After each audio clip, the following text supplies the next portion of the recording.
Bien, entonces tenemos aquí, como ustedes pueden ver, un tema importante que me imagino que muchos ya han escuchado hablar acerca de la enfermedad hemolítica del recién nacido. Entonces, para dar una breve introducción, la enfermedad hemolítica del recién nacido, como su nombre al final lo dice, se da en los recién nacidos. ¿Y por qué es hemolítico? ¿A qué hace referencia la palabra hemolítico?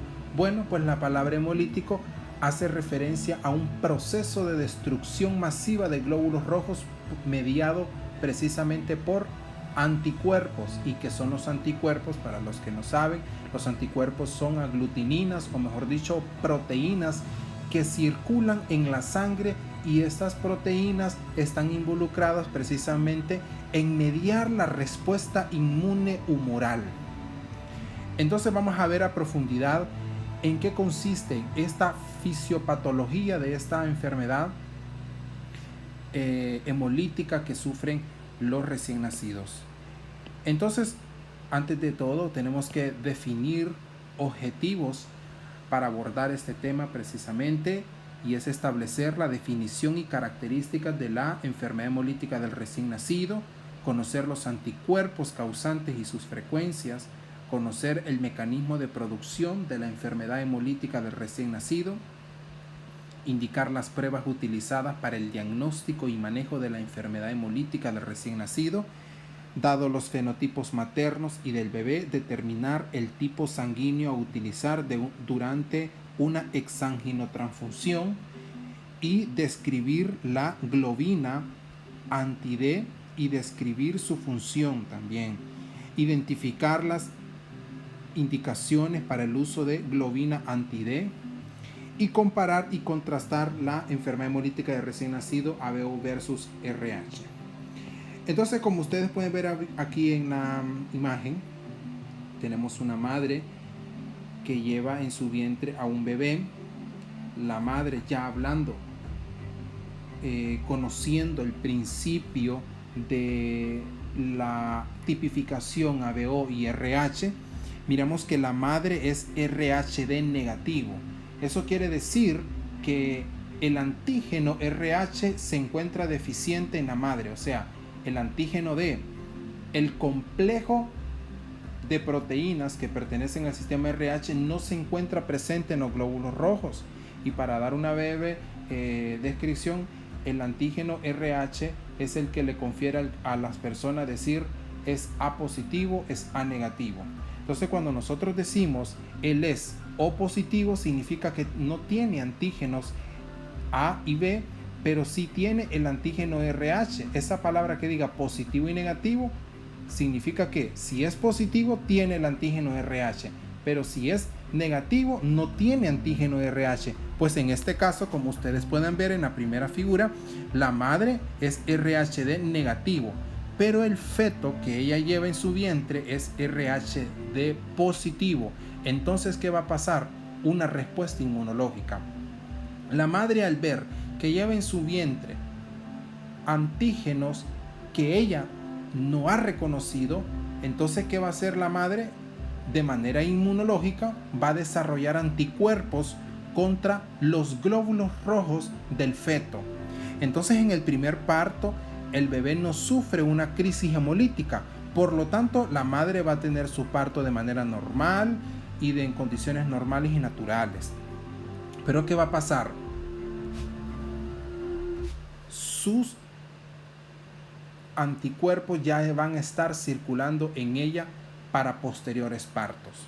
Eso quiere decir que la madre va a quedar sensibilizada, va a tener anticuerpos anti-RHD positivos. Entonces esos anticuerpos van a permanecer en ella. Pero ¿qué va a pasar en el segundo parto? Va a ocurrir que nuevamente, cuando ella salga embarazada y el bebé exprese antígeno RHD positivo, se va a producir la crisis hemolítica. Y vamos a hablar precisamente más adelante cómo es detalladamente ese proceso hemolítico. Entonces, para hablar antes de todo cuáles son las causas de la enfermedad hemolítica del recién nacido. El ejemplo que yo les di anteriormente no era únicamente limitado al antígeno RH. La enfermedad hemolítica del recién nacido puede ser mediada no solamente por el antígeno D, sino también puede ser mediada por el antígeno C mayúscula y el antígeno E mayúscula o E homocigoto o E dominante, perdón.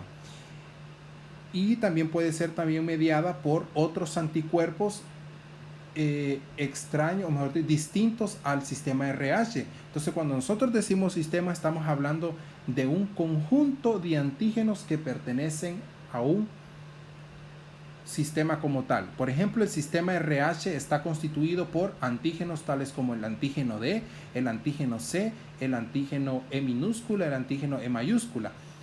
Son como 6 aproximadamente. Pero de todos esos 6, hay como 3, 4 que son más importantes y son los que se ven mayormente involucrados en las reacciones hemolíticas autoinmunes. Entonces, la enfermedad hemolítica del recién nacido también puede ser causado por otros anticuerpos, ¿verdad?, dirigidos contra otros antígenos del sistema RH o contra antígenos de otros sistemas, como por ejemplo el anti-C minúscula y el anti-K. Y también puede ser causado por el sistema ABO. Entonces, ya dijimos, vamos a ver más al final cuál es la diferencia entre la enfermedad hemolítica del recién nacido llevada a cabo por el sistema ABO y el sistema RH. Y dice que es causada por madres que son tipo sanguíneo O, que tienen hijos A o son hijos B.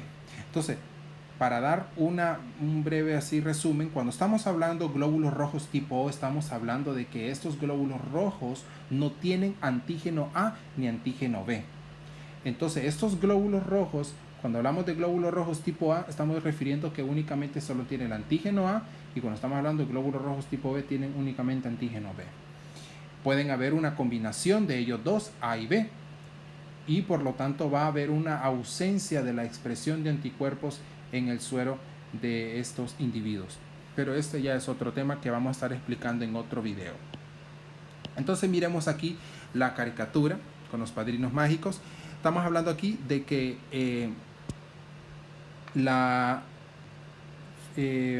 cuando estamos hablando de un anti-RH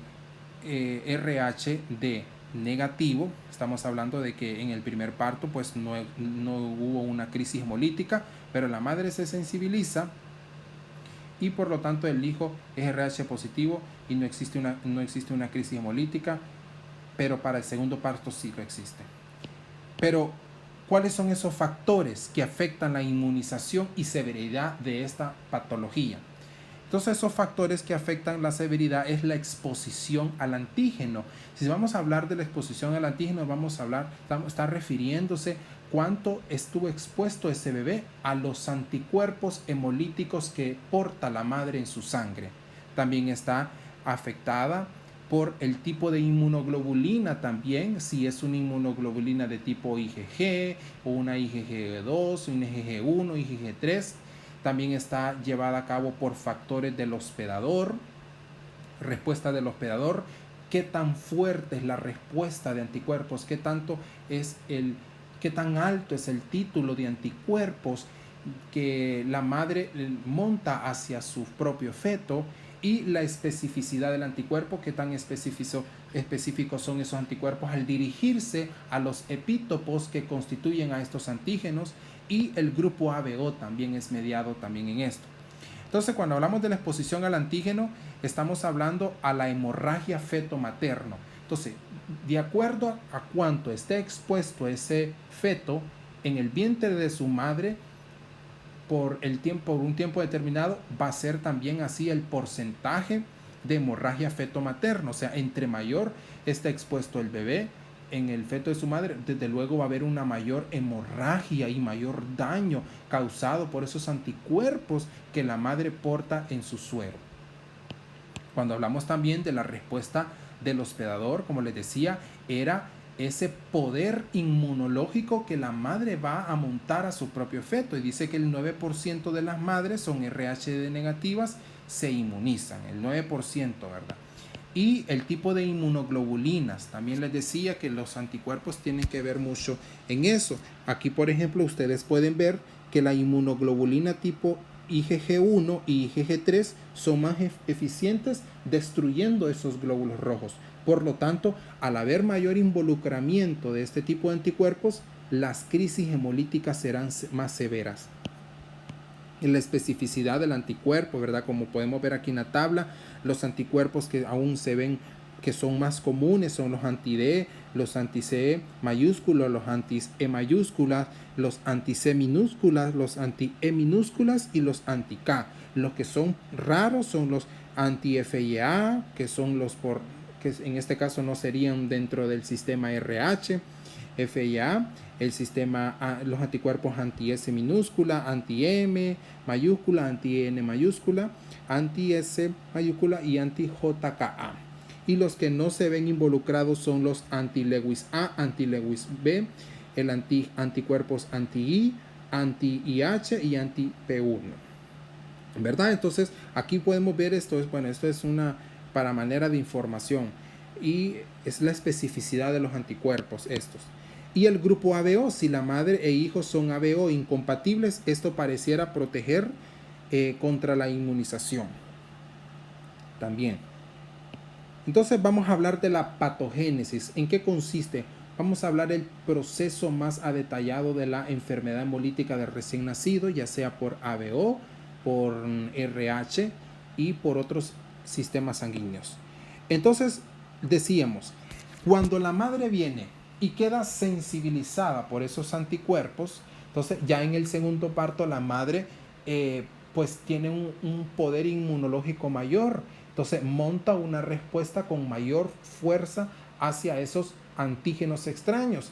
Y no es que la madre quiera hacer eso, porque eso es involuntario, es un proceso inmunológico y desde luego todo lo que consiste en un sistema inmune, la voluntad humana no tiene control sobre ello.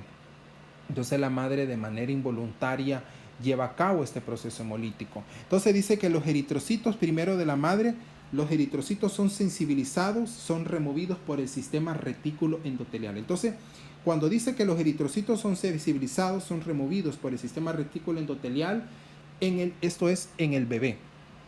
Entonces, ¿qué quiere decir sistema retículo endotelial? Quiere decir de que el proceso hemolítico se da en el vaso. Y si se da en el vaso, eso quiere decir que es una anemia hemolítica extravascular. O sea, la destrucción de esos glóbulos rojos se está dando fuera de los vasos sanguíneos. Entonces, eso va a conllevar a otros tipos de manifestaciones clínicas. Entonces, ¿qué quiere decir?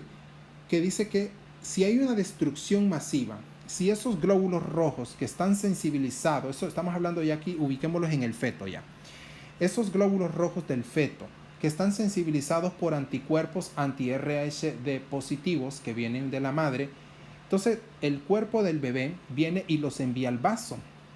El organismo del bebé los envía al vaso.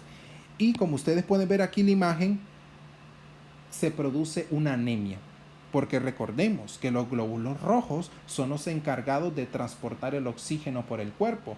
Y al haber una disminución de ese conteo celular, por lo tanto se instala un cuadro anémico y las manifestaciones clínicas que lo caracterizan a ella.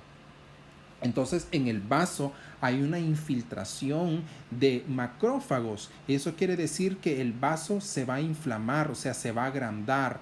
Y no solo el vaso, vamos a ver más adelante que también está involucrado el hígado. Entonces, al haber una destrucción masiva de esos eritrocitos, porque recordemos que quien destruye, lleva a cabo la hemofagocitosis son los macrófagos. Entonces los macrófagos vienen y fagocitan esos glóbulos rojos que se encuentran sensibilizados. Los macrófagos hacen eso para evitar la oxonización y evitar la circulación de esos glóbulos rojos en la circulación sanguínea, porque un glóbulo rojo que se encuentre sensibilizado por anticuerpos no puede llevar a cabo sus funciones de manera correcta, o sea, no va a poder transportar oxígeno por todo el cuerpo. Entonces el vaso necesita tener solamente glóbulos rojos en óptimas condiciones transportando oxígeno por todo el sistema sanguíneo. Entonces, hay una gran infiltración de macrófagos en el vaso, fagocitando de manera a gran escala, de manera masiva, glóbulos rojos sensibilizados con anticuerpos anti-RHD positivos. Entonces, como son muchos los glóbulos rojos que se encuentran sensibilizados, se instala un cuadro de anemia. Entonces, ¿qué va a pasar después? La médula ósea va a intentar compensar esa disminución masiva de glóbulos rojos. Entonces, la médula ósea, ya dijimos que en el caso de los recién nacidos, la médula ósea en este entonces se encuentra inmadura prácticamente. Entonces, ¿qué va a pasar? Al haber una disminución masiva de glóbulos rojos en el feto, entonces la médula ósea va a multiplicar su producción de glóbulos rojos, lo que significa que el cuerpo va a empezar a extraer, va a empezar a imponer mucha demanda de glóbulos rojos en la médula ósea, y eso significa que a nivel de frotis de sangre periférica, cuando se hace un estudio, una evaluación del frotis de sangre periférica, en la sangre periférica del bebé se van a encontrar glóbulos rojos inmaduros. Y como ya sabemos, los glóbulos rojos inmaduros en frotis de sangre periférica no es normal que encontremos células maduras. Las células maduras tienen que terminar de madurar bien en médula ósea, y no es normal que en la sangre, en las venas, estén circulando eritroblastos, o sea, eritrocitos inmaduros. El único estadio inmaduro que es normal que circule en las venas son los reticulocitos, que son prácticamente glóbulos rojos ya. Lo que pasa es que son glóbulos rojos nuevos, que todavía contienen restos de ribonucleoproteínas en su citoplasma, pero posteriormente se va desapareciendo y maduran, pero continúan haciendo sus funciones normales. Pero en el caso cuando existe una compensación de la médula ósea, estos eritroblastos empiezan a manifestar en frotis de sangre periférica. Por lo tanto, los vasos sanguíneos no es un ambiente adecuado para la óptima maduración de estos glóbulos rojos bien inmaduros. Entonces, ¿qué pasa? El vaso también lo va a remover, porque al ver el vaso que estos glóbulos rojos tienen núcleo, todavía no tienen desarrolladas las hemoglobinas, todavía no tienen desarrollada correctamente sus cadenas, entonces se va a seguir produciendo el proceso hemolítico. Entonces la médula ósea va a seguir compensando y compensando, y desde luego va a haber una demanda del cuerpo. Entonces, ¿qué se va a instalar? Por lo tanto, la eritroblastosis fetal. A todo este proceso que les estoy explicando aquí se le llama eritroblastosis fetal. Eritro porque significa que es llevado a cabo por eritrocitos, y blastosis, que quiere decir que son eritrocitos circulando, eritrocitos inmaduros circulando en frotis de sangre periférica, o mejor dicho, en las venas. Podemos decir, y fetal porque se da precisamente en los fetos. Entonces, ¿qué va a hacer? Les decía, la médula ósea en los bebés viene empezando a trabajar, viene empezando a producir glóbulos rojos y producir otro tipo de célula. Entonces ella se encuentra inmadura.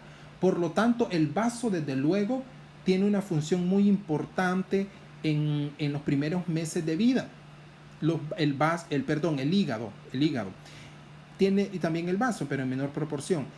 El hígado tiene, es el que tiene mayor producción de mayor función medular de eritrocitos en los primeros meses de vida.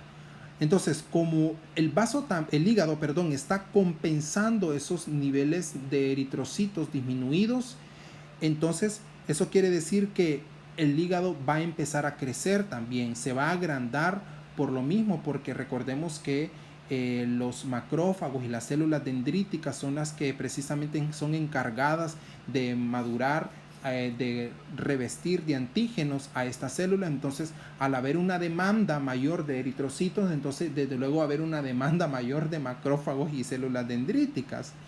Entonces, desde luego va a haber un crecimiento, una inflamación del vaso, y a la inflamación del vaso y del hígado se le conoce como hepatoesplenomegalia.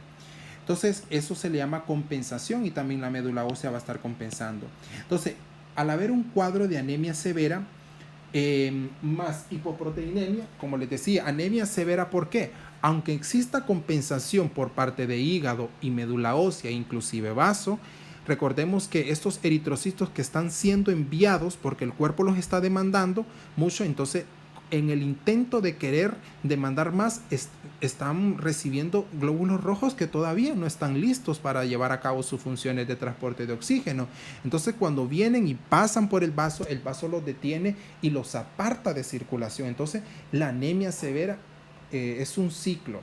Entonces, por lo tanto, como dicen ahí, la siguiente título es la hipoproteinemia. ¿Y por qué hipoproteinemia? Les decía que el hígado es el involucrado en la síntesis de proteínas. Y como el hígado está compensando niveles bajos de eritrocitos, entonces desde luego se inhibe la síntesis de proteínas, se para la producción de proteínas y es por eso que existe una disminución de proteínas. Entonces a eso se le conoce como hidrosfetalis y por lo tanto va a existir un edema generalizado porque recordemos que el hígado es un órgano importante en muchas funciones del cuerpo y pueden desarrollarse entre las 18 y 20 semanas de gestación. Entonces, ahora hablemos por qué va a existir hiperbilirrubinemia. Al haber entonces una destrucción masiva de glóbulos rojos en el vaso, recordemos que el macrófago es el encargado de fagocitar el vaso y el macrófago, una vez que destruye el eritrocito por su fagolisosoma, viene y aparta la hemoglobina divide la hemoglobina en dos, la aparta del grupo hemo de los aminoácidos y el grupo hemo ya sabemos que está constituido por el hierro y está constituido también por las porfirinas, que estas posteriormente vienen y siguen un ciclo diferente. Pero el grupo hemo ya sabemos que la hemoglobina es convertida a bilirrubina. Entonces, al haber una conversión, una destrucción masiva de esos eritrocitos, también desde luego va a haber una mayor producción de bilirrubina y es por eso que los recién nacidos que sufren una crisis hemolítica empiezan a manifestar sus ojos de color amarillo, la piel en amarillo y eso se le conoce como ictericia. ¿Por qué? Por la acumulación excesiva de bilirrubina en todos los tejidos y aquí como ustedes pueden ver aquí que los valores mayores entre 18 y 20 miligramos de bilirrubina son tóxicos para el cuerpo y para el recién nacido desde luego. Entonces, ¿cómo se hace el diagnóstico? Entonces hablamos de la patogénesis. Ahora, ¿cómo se hace el diagnóstico de la enfermedad hemolítica del recién nacido? Entonces, existen estudios para hacerlos en madres y en el bebé. Para los estudios que se consisten en la madre son la tipificación ABO y RH. Vamos a estudiar bien el sistema ABO y el sistema RH en la madre y la detección de anticuerpos irregulares. Si esos anticuerpos irregulares en un semipanel resultan positivos, se va a hacer un panel completo de anticuerpos para llevar a un punto más preciso de qué tipo de anticuerpos es el que está viéndose involucrado y desde luego se va a hacer luego la titulación de anticuerpos. Como dicen aquí, los títulos entre 16 y 32 son los que son significativos. Entonces, esos son los estudios en la madre. Ahora, los estudios en el bebé, se va a hacer una evaluación de la sangre del cordón. Entonces, se va a hacer una extracción de líquido amniótico. Si en el caso, si es prenatal. Y también puede ser posparto. Pero en el caso que sea posparto, se va a hacer una tipificación ABO y RH solamente directo. ¿Por qué solamente directo? Porque no vamos a hacer una reversa, porque recordemos que un bebé todavía conserva anticuerpos provenientes de su madre y por lo tanto pueden dar reacciones falsas positivas o falsas negativas. Entonces el suero del bebé tiene que limpiarse para poder llevar a cabo una reacción de tipificación reversa. Y la prueba de antiglobulina directa, en este caso es fuertemente positiva, porque recordemos que son estos eritrocitos que se encuentran sensibilizados por anticuerpos in vivo en el bebé. Entonces, al hacer un Kunz directo, la reacción es fuertemente positiva. Entonces, la hemoglobina, pues puede que la hemoglobina se encuentre en condiciones normales, porque recordemos que la hemoglobina sigue un ciclo o esté también disminuida por la anemia. La bilirrubina se eleva al tercer día del nacido, ¿verdad? Porque recordemos que cuando ya el niño nace, empieza a sufrir esta crisis hemolítica. Entonces decimos que ¿cómo se hace el manejo? ¿Cómo se hace el manejo de este tipo de enfermedad hemolítica recién nacido? El manejo puede hacerse durante la gestación o posterior al parto. Entonces, cuando hablamos de un manejo, o sea, ¿qué decisiones son las que vamos a tener que tomar nosotros durante la gestación? Si estamos sabiendo de que, si sabemos de que esta madre está sensibilizada con anticuerpos y salió nuevamente embarazada, o sea, el bebé está en riesgo de sufrir una crisis hemolítica y enfermedad hemolítica recién nacido, inclusive puede hasta morir. Entonces, lo que se puede hacer es una técnica, puede aplicarse una técnica llamada amniocentesis o cordiocentesis. Entonces, para hacer el estudio, ¿verdad? Para confirmar. En este caso, ¿en qué consiste la amniocentesis? Consiste en la extracción del líquido amniótico. El líquido amniótico es un líquido que reviste el feto en el útero de la madre, y ese líquido está compuesto por proteínas y células del feto. Entonces, es un líquido diana, por tanto, para hacer tipificación ABO y RH, y por lo tanto se puede medir la densidad óptica del líquido amniótico. O también se puede hacer una transfusión intrauterina, ¿verdad? A través del cordón umbilical. ¿Cómo así? ¿Y para qué es importante la transfusión intrauterina? Recordemos que es probable que los eritrocitos de este feto sean empezándose a hemolizar. Entonces, al hacer una transfusión intrauterina con los cuidados médicos pertinentes, se pueden compensar esos niveles de eritrocitos RHD positivos por eritrocitos RHD positivos. Entonces, así posteriormente podemos disminuir la severidad de la reacción. También podemos, en el caso que los médicos miran de que es muy difícil la situación, puede adelantarse el parto. Ahora bien, en el caso después del parto, ¿qué puede pasar después del parto? Entonces miramos de que se llevó a cabo todo esto y se produjo la reacción hemolítica, pero estamos viendo de que la bilirrubina está causando muchos daños citotóxicos. Entonces hoy en día lo que se hace es utilizar la fototerapia, y la fototerapia consiste en la degradación de la bilirrubina, ¿verdad? Y la excreción de la bilis sin conjugación en el hígado.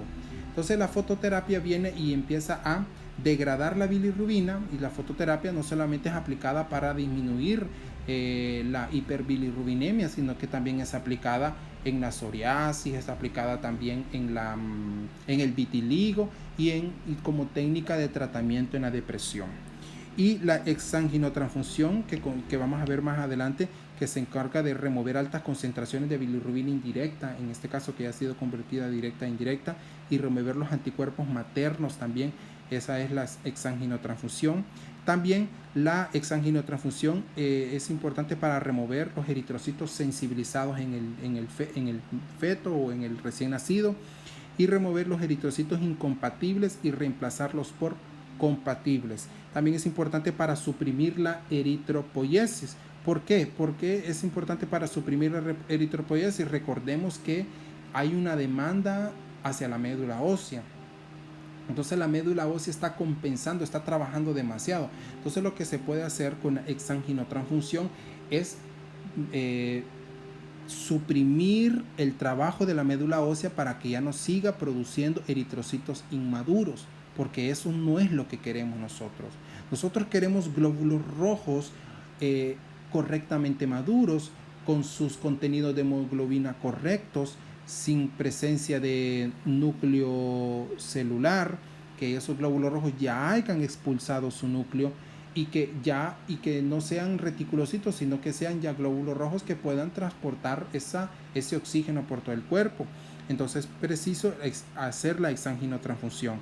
Entonces los eritrocitos a transfundir deben ser compatibles con el suero de la madre y antígenos negativos.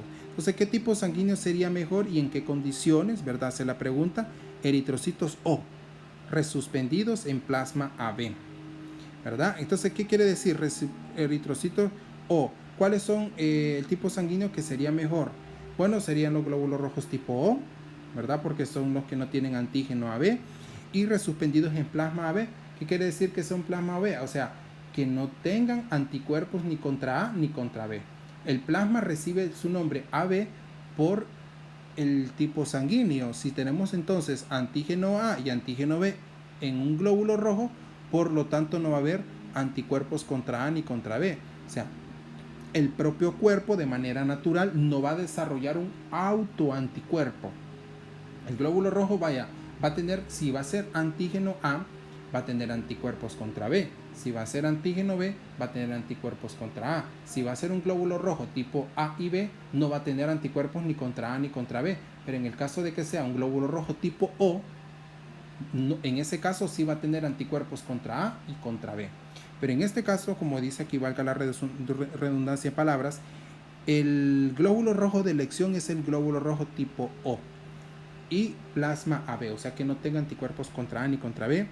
Ese plasma esos glóbulos rojos tienen que ser frescos, irradiados, leucorreducidos, o sea, con la menor proporción de leucocitos para evitar la enfermedad de injerto contra huésped y citomegalovirus negativos. Entonces, ¿qué se hace hoy en día? Bueno, pues hoy en día hay una vacuna que se llama la inmunoglobulina anti-RH, la inmunización, que es una inmunización activa de la madre que puede ser prevenida mediante la inmunización pasiva a través de la administración de inmunoglobulina RH. Entonces, la vacuna, la IRH, se une a los eritrocitos fetales, ¿verdad? RH positivos que se encuentran en la circulación materna. Entonces dice que los eritrocitos sensibilizados con el anti-D son removidos por el macrófago en el vaso, ¿verdad? Y el cuerpo es incapaz, por tanto, de formar anticuerpos propios contra los antígenos del bebé. Entonces, eso es la importancia de la vacuna. Entonces, como ustedes pueden ver, la indicación es prenatal, sería las 28 semanas, y postnatal sería las 72 horas. Una vez que, si se diagnosticó la enfermedad posparto, preparto, entonces se hace a las 28 semanas, y si se diagnosticó la enfermedad posparto, se hace a las 72 horas. Entonces, la investigación de hemorragia feto-materno en el laboratorio se hace por medio de dos pruebas. Entonces existe un screening, que es la prueba de Rosetta, que esta es una prueba cualitativa, que aquí solo me dice si en realidad existe eritrocitos sensibilizados o antígenos, y la prueba de test cuantitativo, que es aquí utiliza, si no me equivoco, un ácido para poder teñir esos glóbulos rojos y así evidenciar y hacer un recuento total de esos eritrocitos sensibilizados, que es la prueba de Kehler-Ugar-Bettek, y esta es una prueba cuantitativa. Por eso aquí dice un test cuantitativo, y el screening, que solo es un test cualitativo. Entonces, el tratamiento a madres aloinmunizadas, bueno, sería también la plasmaferesis. La plasmaferesis, ¿en qué consiste? En el remover esos anticuerpos. O sea, recordemos que la madre se encuentra sensibilizada, y la plasmaferesis consiste en remover ese plasma que se encuentra con esos anticuerpos dirigidos contra los antígenos del bebé. Entonces sería, o mejor dicho, en otras palabras, la limpieza del plasma de la madre. Hasta un 75% de los anticuerpos pueden ser removidos por plasmaferesis, y administrar IGRH en altas dosis a las 28 semanas de embarazo durante 5 días, ¿verdad? Para compensar el otro por ciento. Y no previene, sino suprime la producción de nuevos anticuerpos, eso sí. Entonces, como aquí decíamos, como les decíamos, estas son las causas de la enfermedad hemolítica de recién nacido por D, por otros anticuerpos y por ABO. Pero aquí vamos a ver cuáles son las diferencias, porque también el sistema ABO puede causar enfermedad hemolítica de recién nacido. Pero en el caso del sistema ABO, las características en el primer trimestre del embarazo es por el sistema ABO, en el RH es raro, ¿verdad? Predecible mediante titulación, cuando es por ABO no, pero cuando es por RH sí. Decimos que el anticuerpo de tipo IgG media la reacción hemolítica de recién nacido cuando es por ABO y cuando es por RH. Entonces, ¿cómo se va a encontrar la bilirrubina en el bebé al nacer? Cuando es por ABO se encuentra normal, pero cuando es por RH se encuentra elevada. Hay anemia al nacer, por ABO no hay anemia, pero por RH sí. La fototerapia es indicada tanto para ABO y RH. Y la exanginotransfusión solamente es indicada cuando es a veces por RH y la transfusión intrauterina también. Entonces, hay eferocitosis cuando es por RH sí y cuando es por ABO sí y cuando es por RH no. Tenemos aquí que dice que los antígenos poco desarrollados, entonces estos son antígenos poco desarrollados al nacer, ¿verdad? Entonces esto es las diferencias que existen en las enfermedades hemolíticas del recién nacido y el RH. Entonces este ha sido un todo, amigos. Suscríbanse, denle like y activen la campanita porque posteriormente voy a estar subiendo videos de más acerca de bioanálisis e inmunología. Muchas gracias.